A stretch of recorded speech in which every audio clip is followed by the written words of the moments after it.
ಅಸ್ಸಲಾಮು ಅಲೈಕುಂ.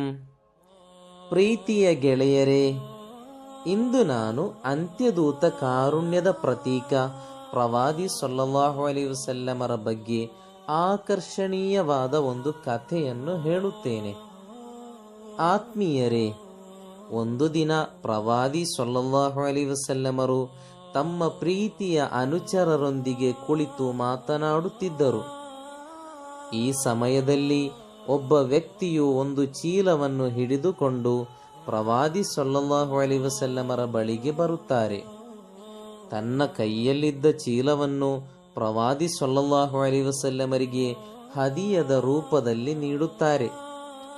ಮುಗುಳು ನಗುತ್ತಾ ಅದನ್ನು ಸ್ವೀಕರಿಸಿದ ಪ್ರವಾದಿ ಸಲ್ಲಲ್ಲಾಹು ಅಲೈಹಿ ವಸಲ್ಲಮರು ಚೀಲವನ್ನು ತೆರೆದು ನೋಡಿದಾಗ ಅದರೊಳಗೆ ದ್ರಾಕ್ಷಿ ಹಣ್ಣುಗಳಿದ್ದವು.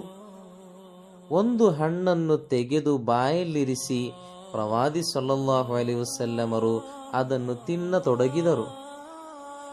ಈಗ ನಮಗೂ ದ್ರಾಕ್ಷಿ ಹಣ್ಣುಗಳು ಸಿಗುವುದು ಎಂದು ಅನುಚರರು ಕಾದು ಕುಳಿತರು.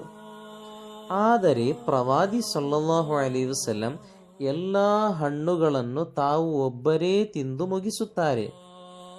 ಯಾವುದೇ ವಸ್ತುವನ್ನು ಹಂಚಿ ತಿನ್ನುವ ಪ್ರವಾದಿ ಸಲ್ಲಲ್ಲಾಹು ಅಲೈಹಿ ವಸಲ್ಲಮರು ತಮಗೊಂದೂ ಹಣ್ಣುಗಳನ್ನು ನೀಡಲಿಲ್ಲವೆಂದು ನಿರಾಸೆಯಿಂದ ಅನುಚರರು ಕುಳಿತಿರುತ್ತಾರೆ.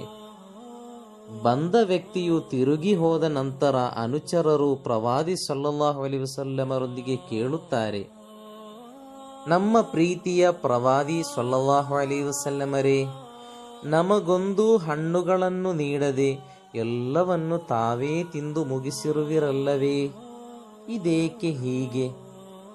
ಅನುಚರರ ಪ್ರಶ್ನೆಯನ್ನು ಕೇಳಿದ ಪ್ರವಾದಿ ಸಲ್ಲಲ್ಲಾಹು ಅಲೈಹಿ ವಸಲ್ಲಂ ಮುಗುಳ್ನಗುತ್ತಾ ಹೇಳುತ್ತಾರೆ, ಆ ವ್ಯಕ್ತಿ ಕೊಟ್ಟ ದ್ರಾಕ್ಷಿ ಹಣ್ಣುಗಳಲ್ಲಿ ಒಂದನ್ನು ನಾನು ತಿಂದಾಗ ಅದು ತುಂಬಾ ಹುಳಿಯಾಗಿತ್ತು.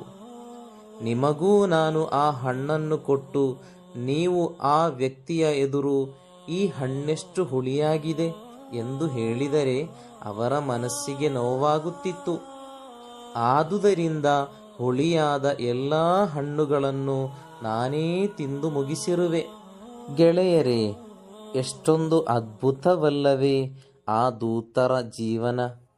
ಯಾವುದೇ ಮನಸ್ಸಿಗೆ ಒಂದಲ್ಪವೂ ನೋವಾಗದಂತೆ ಜೀವಿಸಿದ ಪ್ರವಾದಿ ಸಲ್ಲಲ್ಲಾಹು ಅಲೈಹಿ ವಸಲ್ಲಮರ ಜೀವನಚರ್ಯೆಯನ್ನು ಅನುಸರಿಸಿ ಜೀವಿಸುವುದು ನಮ್ಮ ಬಾಧ್ಯತೆ ಎಂದು ನಾವು ತಿಳಿಯಬೇಕು.